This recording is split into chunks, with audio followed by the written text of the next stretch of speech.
క్రీస్తు పేరిట చేరవచ్చిన మీకు అందరికీ శుభాభివందనాలు తెలియజేస్తున్నాను.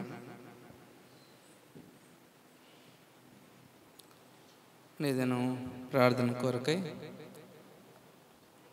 పరిశుద్ధ గ్రంథంలో నుండి కీర్తనలు 37వ అధ్యాయము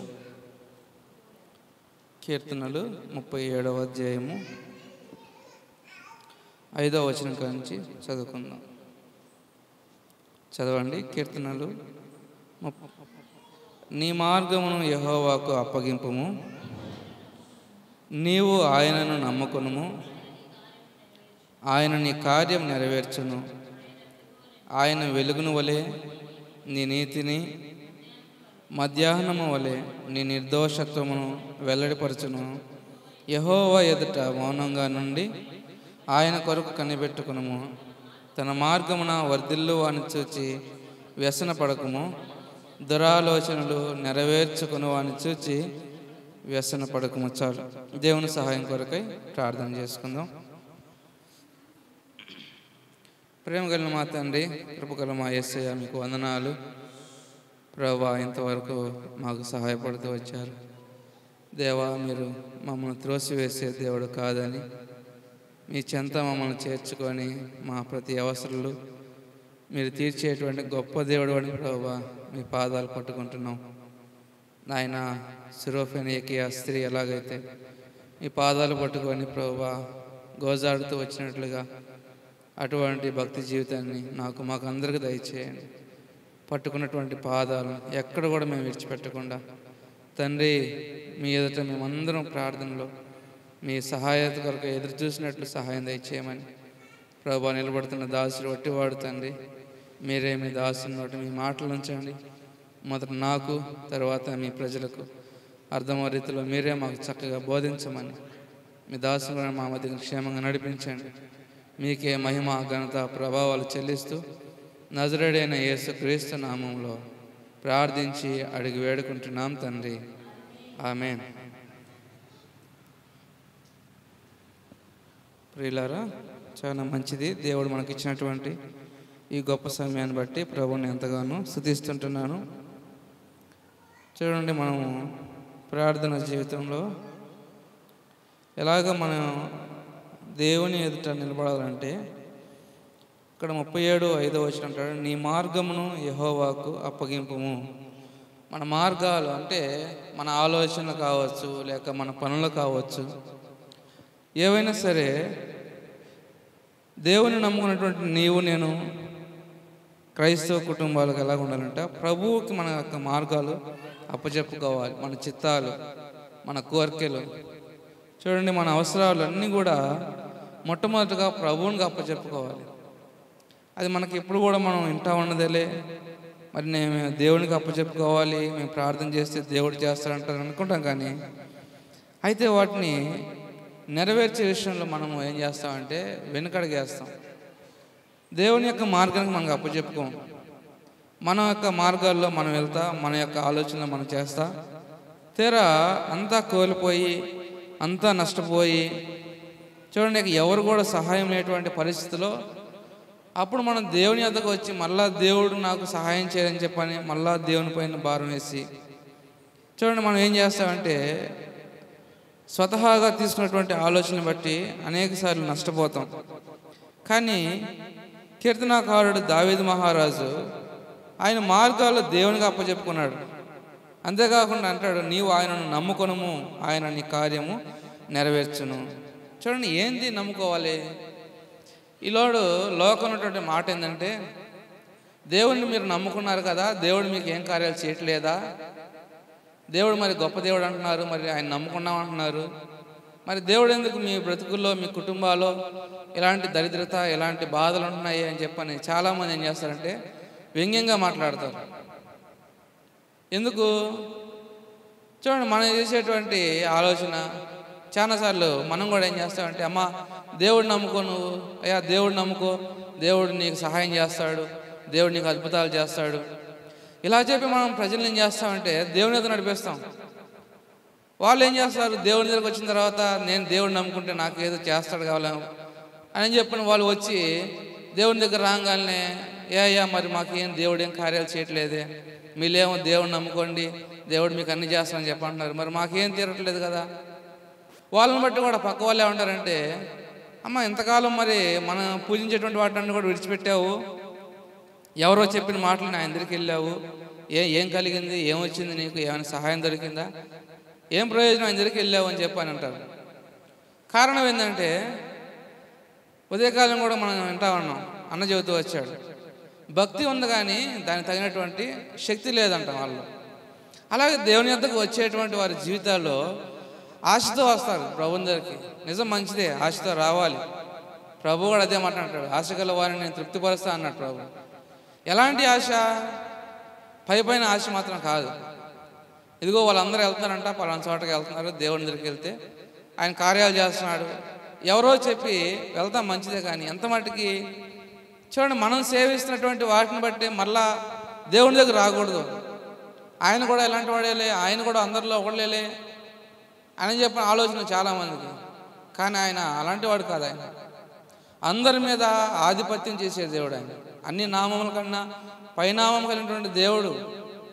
అటువంటి దేవుని ఎద్దకు వచ్చినప్పుడు, దేవుని సన్నిధికి వెళ్ళేటప్పుడు అనాలోచనగా వెళ్ళవద్దు అన్నట్టు ప్రభు. దేవుని మందిరానికి వెళ్ళాలన్నా, దేవుని సన్నిధిలో ఉండాలన్నా మొట్టమొదటిగా మన యొక్క జీవితం, మన ప్రవర్తన, మన ఆలోచనలు దేవునికి ఇష్టకరంగా ఉన్నాయా లేదా. మనం ఈరోజు వచ్చాము, మందిరానికి వచ్చాము, ఎందుకు వచ్చాము? ఈరోజు ప్రార్థన కూడిక ఉంది కాబట్టి వచ్చామా? దాని కొరకే మనం వచ్చేది. ఎందుకంటే మళ్ళీ ఎక్కడ అన్న తిడతాడేమో మందిరానికి రాలేదని చెప్పి అనుకుంటారండి. నిజంగా యథార్థంగా దేవుని యొక్క మందిరానికి నేను వెళ్ళాలి అని చెప్పంటే కేవలం ఆ కూడిక సమయంలో మాత్రమే రాము. మనకి ఎప్పుడు సమయం దొరికితే అప్పుడు మందిరానికి వస్తాం, ఎప్పుడు వీలు కుదిరితే అప్పుడు దేవుని మందిరానికి వచ్చి మనం ప్రార్థన చేసుకుంటాం. అది నిజమైనటువంటి భక్తి జీవితం. కేవలం ఏదో సమయానికి వెళ్ళి సమయం ఉన్నసేపు కూర్చొని రావాలి, ఇది ఎలాంటిదంటే నామకార్థపు స్వభావం అన్నమాట. అయితే అలాంటి యొక్క స్వభావంలో మనం ఉన్నప్పుడు దేవుడు మనకి ఎలాంటి కార్యాలు చేయడు. మనం ఏమంటామంటే, నేను ఎన్ని సంవత్సరాలు బట్టి నేను ప్రార్థన చేస్తున్నాను, మరి నా ప్రార్థనకు దేవుడు ఎందుకు జవాబు ఇవ్వట్లేదు? ఎందుకంటే చాలామంది నుంచి ఆలోచన అంటే, ఈనాడు కొంతమంది సంతానం కొరకు ఎదురు చాలామంది ఉంటారు. వారికి కొన్ని సంవత్సరాల పాటు సంతానం రాదు, సంవత్సరాల తరబడి ఎదురు చూస్తూనే ఉంటారు. మరి వారిలో కొన్ని ఆలోచనలు రావచ్చు. ఈ సంవత్సరం కాకపోతే మరొక సంవత్సరమైనా, ఆ సంవత్సరం కాకపోతే ఇంకో సంవత్సరం, దేవుడు నన్ను కనికరించాలి కదా. మరి అన్ని సంవత్సరాల పాటు దేవుడు నన్ను ఎందుకు జ్ఞాపకం చేసుకోవటం అని చెప్పని కొంతమందికి ఏమైందంటే భక్తి జీవితంలో నిరాశ ఎదురవుతుంది, ఎదుటివారి యొక్క మాటలను బట్టి కూడా. ఇన్ని సంవత్సరం బట్టి దేవుని దగ్గరికి వెళ్తున్నాను, నీకు ఎలాంటి సహాయం రాలేదు కాబట్టి ఎందుకు ఇంక నువ్వు ఆ దేవుడిని నమ్ముకోవటం వదిలేసాయి. అలా కాదు, దేవుని యొద్ద మనం కనిపెట్టుకోవాలి, దేవుని యొద్ద నిరీక్షణ. ఎందుకంటే ఆయన మన యొక్క నిరీక్షణకు ఆధారమైనటువంటి దేవుడు ఆయన.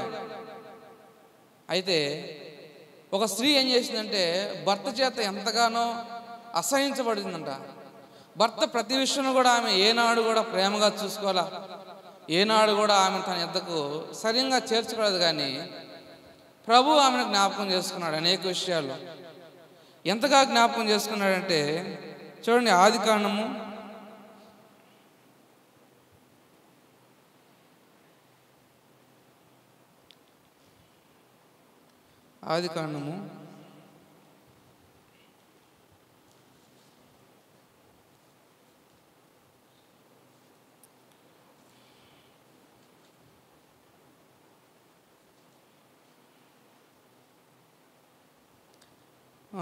29వ అధ్యాయము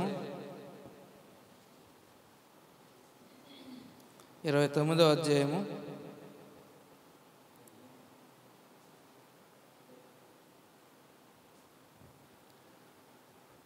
29వ వచనం చదవండి. మరియు లాబాను తన దాసియగు బిల్హాను తన కుమార్తె అయిన రాహేలుకు దాసిగా ఇచ్చెను. యాకోబు రాహేలును కూడెను, మరియు అతడు లేయ కంటే రాహేలును బహుగా ప్రేమించి లేయ ద్వేషింపబడుట యెహోవా చూచి ఆమె గర్భము తెరిచెను, రాహేలు గొడ్రాలై ఉన్నాను. చాలు. ఇక్కడ మనం చూసినటువంటి ఇద్దరు స్త్రీలు లేయా రాహేలు. ఎవరు వీళ్ళిద్దరంటే ఎవరికి భార్యలు? ఇద్దరు కూడా యాకోబుకు భార్యలు. అయితే చూడండి, యాకోబు ఎవరిని ప్రేమించాడంట?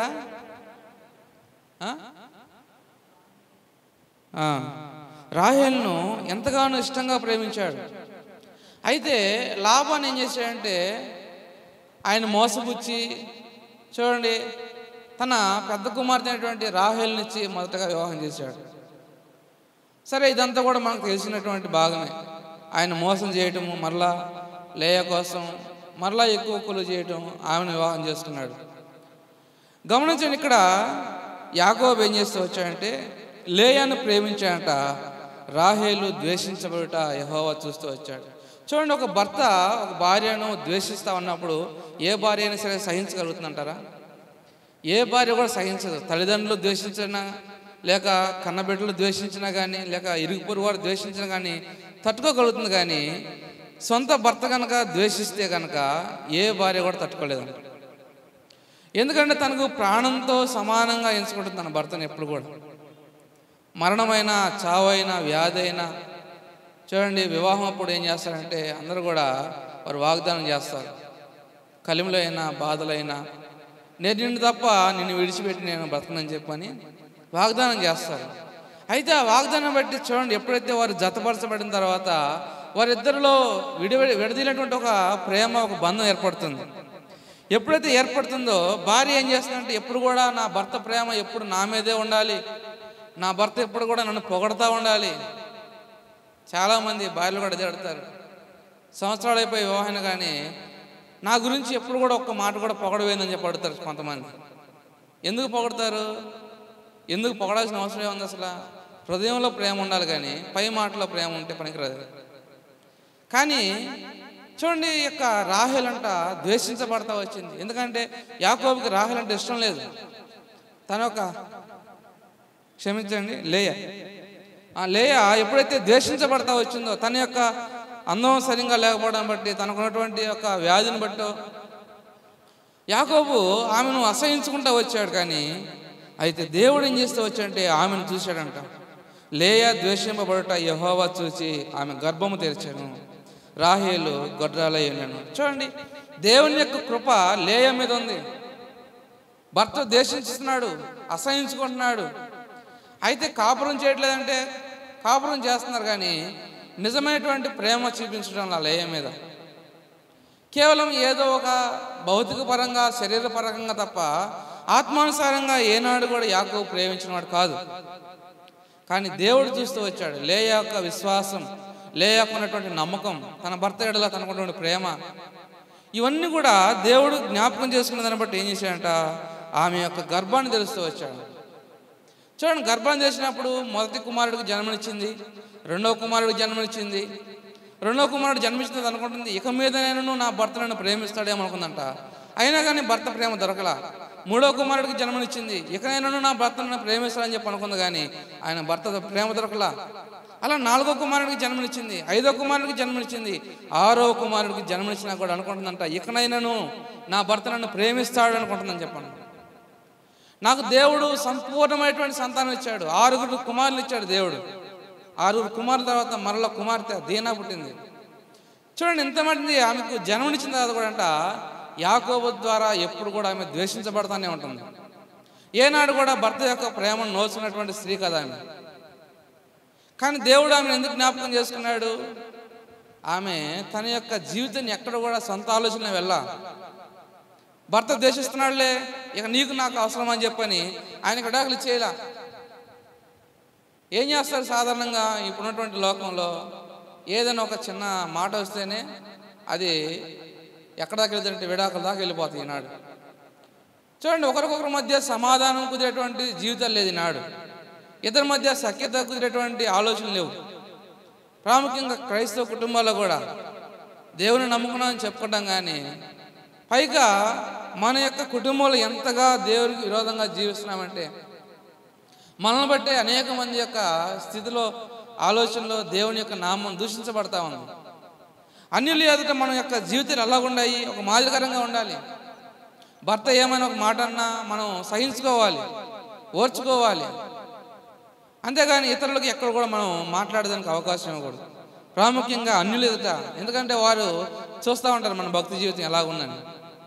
మనమేదో పైకి మనం భక్తి కలవాలని చెప్పుకోవటం వల్ల వచ్చేటువంటి ప్రయోజనం లేదు. ఎందుకంటే దానివల్ల ఎవరు కూడా ఆలోచించారు. కానీ చూసేవారికి ఏం కనబడుతుంటే మనలో క్రియలు కనబడాలి.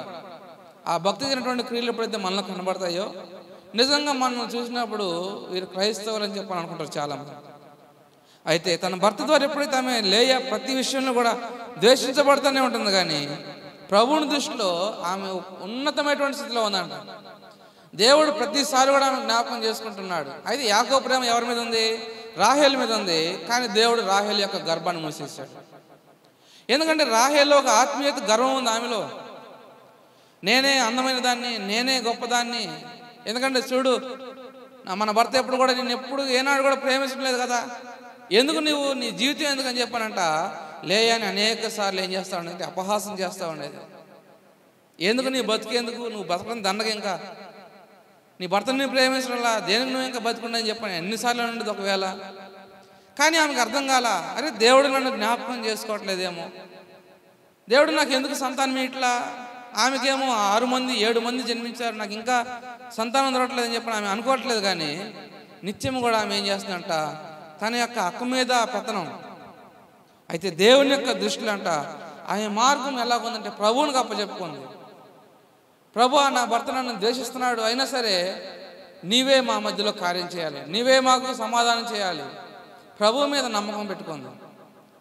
కనుక ఆయన మన యొక్క కార్యాలు, మన క్రియలు ఏం చేస్తాడంటే ఆయన కనిపెట్టేటువంటి దేవుడు అంట. ఆయన నిత్యం కూడా మన యొక్క ఆలోచన కనిపెడతా ఉంటాడు. అందుకనే మనం ఏం చదువుకుంటూ వచ్చాం, కీర్తన 37లో 7వ వచనం ఏముంది? యెహోవా ఎదుట మౌనంగా నుండి ఆయన కొరకు కనిపెట్టుకొనుము. దేవుని ఎదుట మనం మౌనంగా ఉండాలి. ఎక్కడ కూడా మనం దేవుడి మీద సనుకోకూడదు. మన కుటుంబంలో సమస్య వచ్చింది, జీవితంలో సమస్య వచ్చింది, సమస్య వచ్చిన వెంటనే దానికి పరిష్కారం ఏంటంటే ఆలోచన చేయాలి. ఆలోచన లేకుండా, ఏం లేకుండా తొందరపడతానంతో భర్తను దూషించినట్టు, భార్యను దూషించినట్టు దేవుడి మీదకి వచ్చి మనం కూడా దేవుని అనేక సార్లు మనం దూషిస్తాం. దేవుడు మనం అనేక మార్లు ఏం చేస్తామంటే సనుక్కుంటాం ప్రభుడి మీద. ఏం దేవుడు ఈయన నమ్ముకుంటే నాకు ఏం మేలు కావట్లేదే, ఎందుకు ఈయన నేను అనవసరం నమ్ముకున్నాను నేను చెప్పని కొన్నిసార్లు ఏం చేస్తారంటే భక్తి జీవితంలో వారు పడిపోతారు, ప్రభువు నుంచి దూరం అయిపోతారు. అయితే దాని ద్వారా వచ్చేటువంటి ఏమైనా మేలు ఏముందంటే ఏ మాత్రం కూడా లేదు. ప్రభువుని కొరకు మనం కనిపెట్టుకోవాలి, ప్రభు కార్యాల కొరకు మనం వేచి ఉండాలి. ఎంతవరకు అంటే ఆయనకు ఒక సమయం ఉంది, ఆయనకంటూ ఒక సమయం రాబోతుంది. ఆ సమయం ఎప్పుడు వస్తుందంటే అంతవరకు కూడా మనం నమ్మకం కలిగి జీవించాలి తప్ప ఏనాడు కూడా మన సొంత కార్యాలను బట్టి, సొంత ఆలోచన బట్టి తొందరపాటు నిర్ణయాలు మనం తీసుకుంటే అది మనకే నష్టం కలుగుతుంది. కనుకనే ప్రియమైన వాళ్ళారా, దావీదు మహారాజు యొక్క ఆలోచనలు, ఆయన ఉద్దేశాలు అన్నీ కూడా ఎలాగున్నాయి అంటే అదే 37వ అధ్యాయము 34వ వచనం చదవండి. యెహోవా కొరకు కనిపెట్టుకుని ఉండుము, ఆయన మార్గమును అనుసరించుము, భూమిని స్వతంత్రించుకున్నట్లు ఆయన నిన్ను హెచ్చించును, భక్తిహీనుని నిర్మూలం కాగా నీవు చూచెదవు. చూడండి, యెహోవా కొరకు కనిపెట్టుకో. ప్రతి విషయంలో కూడా దేవుని యొక్క సమయం కొరకు కనిపెట్టుకోండు. తొందరపాటు నిర్ణయాలు వద్దు మనలో. ఎప్పుడైతే ఆయన కొరకు మనం కనిపెట్టుకొని జీవిస్తామో, ఆయన మార్గం మనం ఎప్పుడైతే అనుసరిస్తామో, ఆయన అంటాడు, ఇదిగో నీ భూమిని స్వతంత్రించుకున్నట్లు ఆయన నిన్ను హెచ్చించును. ఎంతగా హెచ్చిస్తాడంటే ఈ లోకంలో అనేక మంది చూసి మనల్ని అసహించుకునే విధంగా చేస్తాడంట దేవుడు. అరే దేవునిలో ఇంతటి ఆశీర్వాదం ఉంటుందా, దేవుడు నమ్ముకున్న వారి బిడ్డలు ఇంతగా హెచ్చించబడతారా? అది ఎప్పుడు మనం పొందుకుంటామంటే దేవుడు మన జీవితంలో కార్యం చేసేంత వరకు నమ్మకంగా ఉన్నప్పుడు. అపనమ్మకమైనటువంటి జీవితంలో ఒకవేళ మనకు కొనసాగబడినట్టు కనుక దేవుడు మనకిచ్చేటువంటి ఆశీర్వాదం మనం మధ్యలోనే పోగొట్టుకుంటాం ప్రేమని వల్ల. అందుకని సౌలు మహారాజు కూడా తన జీవితంలో రాజ్యాన్ని పోగొట్టుకోవడం గల కారణం ఏంటంటే దేవుని యొక్క ఉద్దేశం కాదు సౌలు నుంచి రాజ్యం తీసివేయడం. దేవుడే ఇచ్చాడు సౌలుకు తన రాజ్యాన్ని, ఇశ్రాయేలు మీద రాజుగా అభిషేకించాడు. ఎన్నిక లేని వాడిని తీసుకొచ్చి ఉన్నతమైనటువంటి సింహాసనం ఎక్కించినప్పుడు సౌలు ఎంతగా నమ్మకంగా జీవించినట్లయితే, ఆయన యొక్క మార్గాలు దేవునికి అప్పచెప్పినట్లయితే, చూడండి దావీదు రాజు సింహాసనం ఎక్కి ఉండేవాడు కాదేమో. ఎప్పుడైతే ఆయన అత్యధికంగా ఆశ్రదించబడుతున్నాడో, ఉన్నతంగా దీవించబడుతున్నాడో, ఆశ్రదించబడేటువంటి జీవితాలు ఉన్నప్పుడంట చూడండి, ఒక్కసారిగా వారిలో ఏమవుతుందంటే తిరస్కారాలు వచ్చేస్తాయి. నాకంటే గొప్పవారు ఏముందిలే, నాకంటే గనులు ఎవరున్నారు, నేనేం చేసినా చెల్లుతుందిలే. ప్రసంగం చదువుకున్నాం కదా ఉదయం కాలం, రాజు ఏం చేసినా కానీ అది ఎలాగైతే చెల్లుబాటు అవుతుందో, రాజు సమక్షంలోకి వెళ్ళినప్పుడు మనం ఎలాగ జాగ్రత్తగా ఉండాలో. అయితే రాజును ఎదిరించడానికి ఎవరికైనా అవకాశం ఉంటుందంటే ఎవరికి అవకాశం ఉండదు. రాజును ఎదిరించడం అంటే ప్రాణాల మీద తెచ్చుకున్నట్టే. కానీ ఒక రాజు ఏం చేశాడంటే దేవుని యొక్క కార్యాన్ని తిరస్కరించినప్పుడు యాజకులను హెచ్చరించారు, అయ్యా ఇదిగో నీవు దేవుని ఎదుట చేసినటువంటి కార్యం ఇది మంచిది కాదు. ఎదురు తిరిగారు యాజకులు ఉజ్జియా చేసినటువంటి కార్యాన్ని బట్టి. దేవుని మందిరంలో దూపం వేయడం చెప్పి వెళ్ళినప్పుడంట యాజకులు ఆయన మీద తిరుగుబాటు చేశారు. ఉజ్జియా, నువ్వు దేవుని మందిరంలోకి వెళ్ళి దూపం వేయడం నీకు అది మేలు కొరకు కాదు, అది కీడు కొరకే. దేవుడిని ఎంతగా హెచ్చించాడు, వద్దు నీకు అని చెప్పంటే వినలా. అలాగే సౌలు కూడా ఏం చేస్తూ వచ్చాడంటే దేవుడిచ్చేటువంటి మాటను ధిక్కరించేశాడు. ఆయన ఏదైతే చేయకూడదని చెబుతూ వచ్చాడో అదే కార్యం చేశాడు. దేవుని యొక్క చేతిలో నుంచి, దేవుని యొక్క కృపలో నుంచి సౌలు తన కుటుంబాన్ని, తన రాజ్యాన్ని పోగొట్టుకున్నాడు. ఆయన మార్గాలు సంపూర్ణంగా దేవునికి అప్పచెప్పుకోవాలా, ఆయన సమయం కొరకు కనిపెట్టుకోవాలా. అయితే దావీదు మహారాజు ప్రతి విషయంలో కూడా ఏం చేశాడంటే తన మార్గములన్నీ కూడా అంట ప్రభువునికి అప్పచెప్పుకున్నాడు.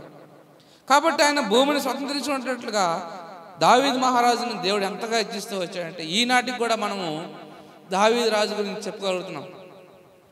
ఆయన సింహాసనాన్ని తరతరాలుగా దేవుడు నిలబెట్టుకున్నాడు. కారణం ఎక్కడి నుంచి వచ్చిందంటే ఆయనలో ఉన్నటువంటి ఆ విధేయత, ఆయనటువంటి ఓర్పు, సహనం. శ్రమలు వచ్చినాయి, భయంకరమైనటువంటి పరిస్థితులు ఎదురవుతూ వచ్చాయి దావీదు మీదకి.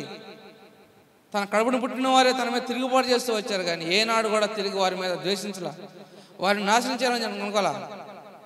అరే నా కడుపును పుట్టిన వాడే నా మీద తిరుగుబాటు చేస్తారని చెప్పి వాడిని చంపాలనుకోలేదు, కానీ దేవుని ప్రేమ కనపరిచాడు. దేవుడు ఎలాగైతే మీ శత్రువుని మీరు ప్రేమించమన్నాడు ప్రభు. ఎవరైనా సరే శత్రువులు మన కుటుంబంలో వారు కావచ్చు, ఇరుగు పొరుగు వారు, బంధువులు ఎవరైనా కావచ్చు. చూడండి, ఉన్నటువంటి ప్రేమ ఒక్కసారిగా ఏమవుతా ఉందంటే దేవుని ఆశీర్వాదం మనం పొందుకుంటా ఉన్నప్పుడు కొంతమంది అసూయ ఏర్పడుతుంది.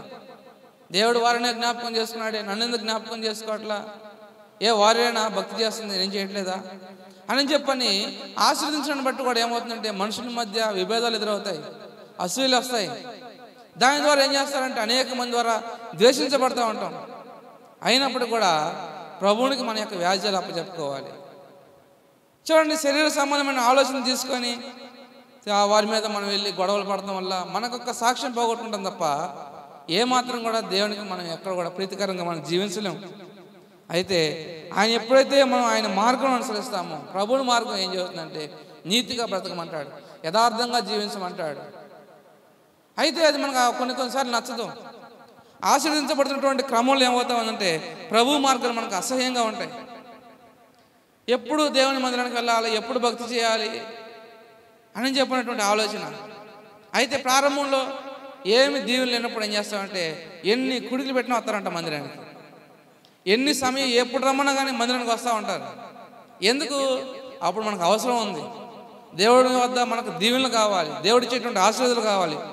అయితే దేవుడు మన యొక్క విశ్వాసాన్ని చూసి, మన భక్తిని చూసి పర్లేదులే రోజు వస్తున్నాడు మందిరానికి వచ్చే పని, దేవుడు ఏదైనా కొద్దిగా హెచ్చిస్తూ ఉంటే హెచ్చించేటప్పుడు ఏమవుతుందంట మనలో ఆత్మీయమైనటువంటి గర్వం, ఆత్మీయ సోమర్థనం. మందిరానికి ఈరోజు వెళ్ళకపోతే ఏం కాదులే, రేపు వెళ్ళొచ్చులే అనేటువంటి ఎప్పుడైతే స్వభావం మనలో ఏర్పడుతుందో చూడండి, ఆశీర్వదించబడకూడదు, మనం ఒదుగుతూ ఉండాలి తప్ప ఏనాడు కూడా మనలో ఆ గర్వాలు రాకూడదు.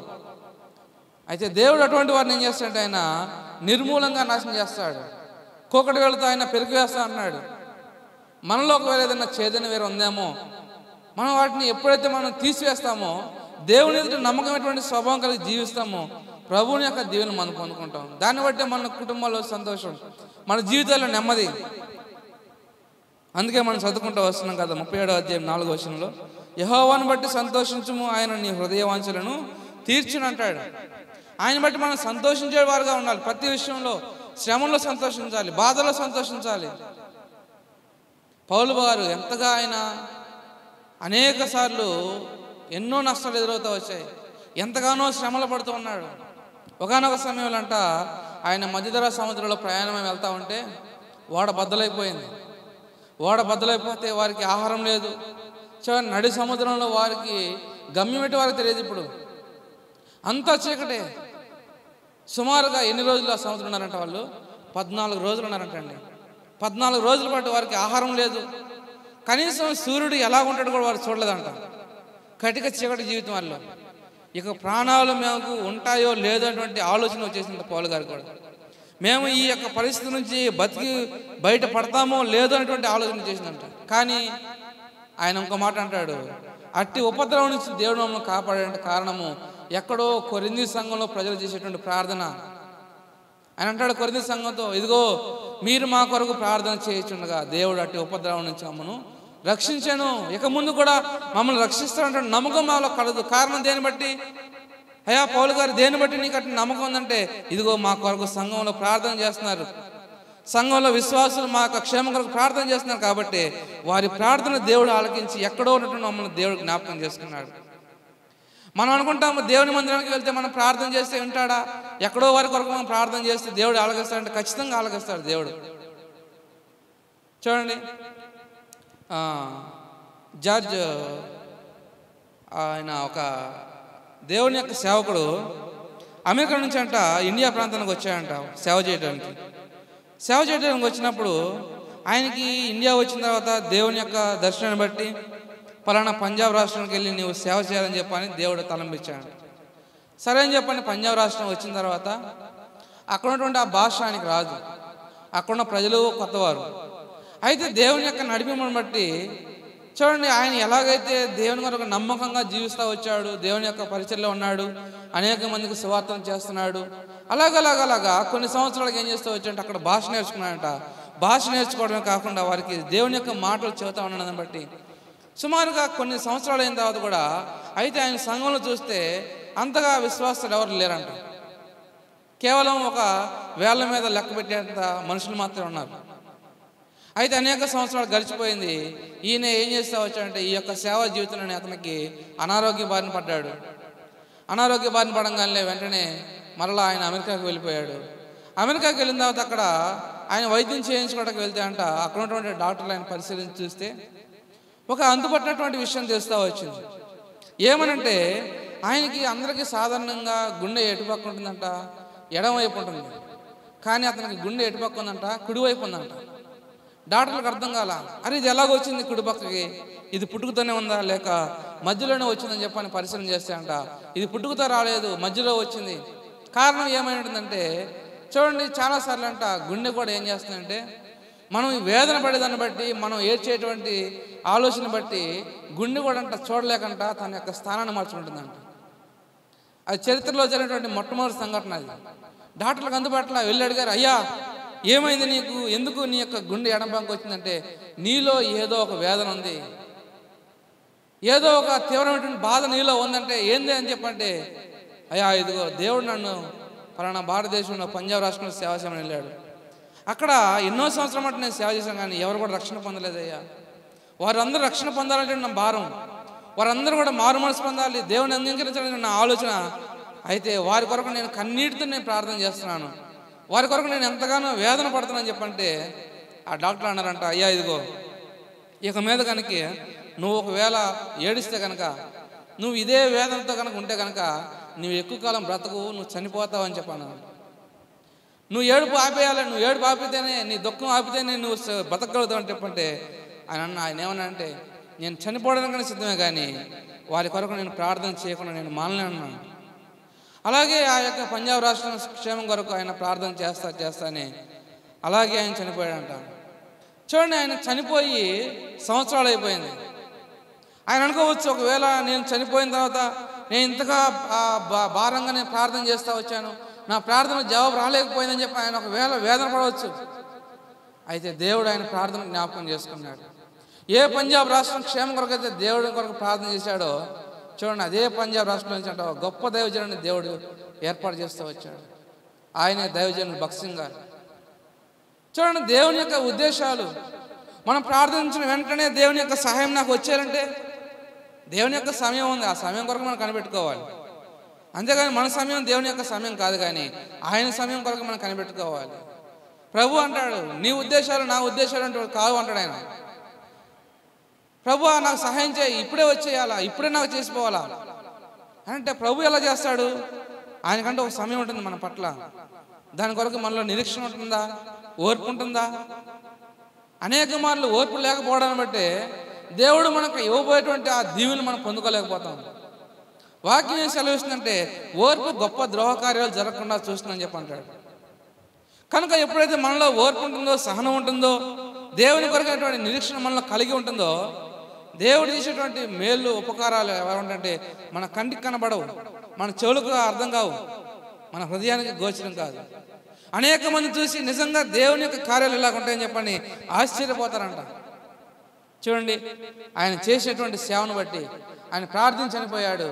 కొన్ని సంవత్సరాల తర్వాత దేవుడు అదే సిక్కుల నుంచి, అదే పంజాబ్ రాష్ట్రం నుంచి దైవజనులు భక్సింగా ఏర్పరుచుకున్న తర్వాత ఈనాడు చూడండి ప్రపంచం అంతా కూడా ఆయన యొక్క సేవ ఎంతగా జరిగించబడుతుంది. 10,000కు పైగా సంఘాలను ఏర్పరచడం అంటే ఎవరి తరం కాల ఈనాడు కేవలం ఒక భక్సింగర్ వరలే అయింది అవుతూ వచ్చింది. ఆయన పరిచినటువంటి, ఆయన ప్రార్థన ఉన్నటువంటి ఆ యొక్క శక్తి. భక్సింగర్ అంటే ప్రార్థనా వీరుడు అంటే ఒక పేరు. మోకాటి ప్రార్థనా వీరుడు అంటే ఆయన ఒంటె మోకాల్లో వీరుడు అని చెప్పినట్టు ఆయనకు పేరు ఉంది. ఆయన ప్రార్థన చేస్తే మొదలు పెడితే కనుక ఏదైనా ఒక ప్రసంగం ప్రారంభించేటప్పుడంట, ప్రారంభంలో ఉండేటువంటి ప్రార్థన ఆయన చేసేటప్పుడంట, ఆయన ప్రార్థన అయిపోయేసరికి ప్రసంగం టైం కూడా అయిపోద్దంట. చాలామంది ఆయన ప్రార్థన అయిపోయిందాక ఉండలేక మధ్యలో వెళ్ళిపోయి చాలామంది వాళ్ళంట. ఎందుకంటే ఆయన దేవునితో సంభాషణ చేస్తూ ఉంటాడు, దేవునితో ఎప్పుడు కూడా ఆయన ముఖాముఖిగా మాట్లాడుతూ ఉంటాడు. ఎలాగొచ్చింది ఆయనకు అనుభవం అంటే ప్రార్థన ద్వారా మాత్రమే. ఆయన ప్రార్థన జీవితం ద్వారా అనేక మంది సాక్షులు చెబుతున్నారు ఈనాడు. నిజంగా అటువంటి సేవలో, అటువంటి సంఘంలో మనం ఉంటున్నప్పుడు మన ప్రార్థన ఎలాగ ఉండాలి? మన పితల గురించి మనం చెప్పుకోవడం కాదు, వారిని ఎప్పుడైతే మనం ఆచరిస్తామో, వారి మార్గాలు ఎప్పుడైతే మనం కూడా నెరవేరుస్తామో, దేవుడు వారికి చేసేటువంటి కార్యాలు మనకు కూడా ఖచ్చితంగా చేస్తాడు. మనం కూడా ప్రార్థన చేస్తాం. ఏమని? అయ్యా, నువ్వు ఆనాడు ఉన్నటువంటి దేవుడు ఈనాడు కూడా ఉన్నావు కదా మాకు, మరి ఆనాడు ఉన్నటువంటి ప్రజలకు చేసినటువంటి కార్యాలు మనకెందుకు చేయట్లా? ఎందుకంటే వారు ఉన్నటువంటి భక్తి వేరు, మనలో ఉన్నటువంటి భక్తి వేరు. వారు అలా భక్తి చేయగలుగుతూ వచ్చారు కాబట్టి వెంటనే వారికి సహాయం వచ్చింది. దేవుడు ఎక్కడ లేట్ చేయలే వాళ్ళకి. వాళ్ళు ప్రార్థించిన వెంటనే దేవుడు వారికి సహాయం చేస్తూ వచ్చాడు. మనం ప్రార్థన చేస్తే ఎప్పుడు సహాయం దొరుకుతుందో కూడా మనకు తెలియటువంటి పరిస్థితులు. కనుక దేవుని యొక్క చిత్తంలో మనం ఎప్పుడైతే లోపడతామో, ఆయన మార్గాన్ని మనం ఎప్పుడైతే అనుసరిస్తామో, చూడండి మన యొక్క మార్గాలు ఆయనకు అప్పచెప్పుకున్నప్పుడంట భూమిని స్వతంత్రించుకున్నట్లంట మన దేవుడు అత్యధికంగా ఇచ్చేస్తాడంట. అయితే ఆ హెచ్చింపుదల మనలో కావాలంటే, దేవుని యొక్క దీవెన మనకు కావాలంటే ప్రార్థనలో మనం ఎంతగా శక్తి కలిగి మనం ప్రార్థన చేయాలి, ఎంతగా ఆయన గట్టిగా పట్టుకోవాలి. చూడండి, యాకోబు ఎట్లాగైతే దేవుడిని గట్టిగా పట్టుకుంటూ వచ్చాడు, పెనుగులాడుతూ వచ్చాడు, ఆయన దీవిస్తగా నిన్ను వదిలిపెట్టనున్నాడు. అటువంటి అనుభవం మనం ఎప్పుడైతే వెళ్తామో, యాకోబుని ఇశ్రాయేల్గా మార్చిన దేవుడు మన జీవితాల్లో ఉన్నటువంటి బాధలు, నెమ్మది లేనితనం, ప్రతి ఒక్క సమస్య నుంచి కూడా దేవుడు విడిపించి ప్రభువుని మనల్ని అత్యధికంగా హెచ్చించేవాడుగా ఉన్నాడు. కనుక అటువంటి వారిగా మనం కూడా జీవించి మన మార్గాలు, మన యొక్క ఆలోచన అన్నీ కూడా ప్రభువునికి అప్పచెప్పుకుందాం. ఎక్కడ కూడా మన సొంత ఆలోచన పెట్టుకొని నష్టపోయేవారిని కాకుండా ప్రభువునికి ఎప్పుడైతే మనం వ్యాజ్యాలు అప్పచెప్పుకుంటామో, దేవుడు మన కార్యక్రమాలన్నీ కూడా ఆయన తీర్చేవాడుగా ఉన్నాడు. కనుక దేవుని యొక్క చిత్తానికి మనం లోపల జీవిద్దాం. ప్రభు ఇటు మాటలు దీవించి ఆశీర్వదించును గాక. ఆమేన్.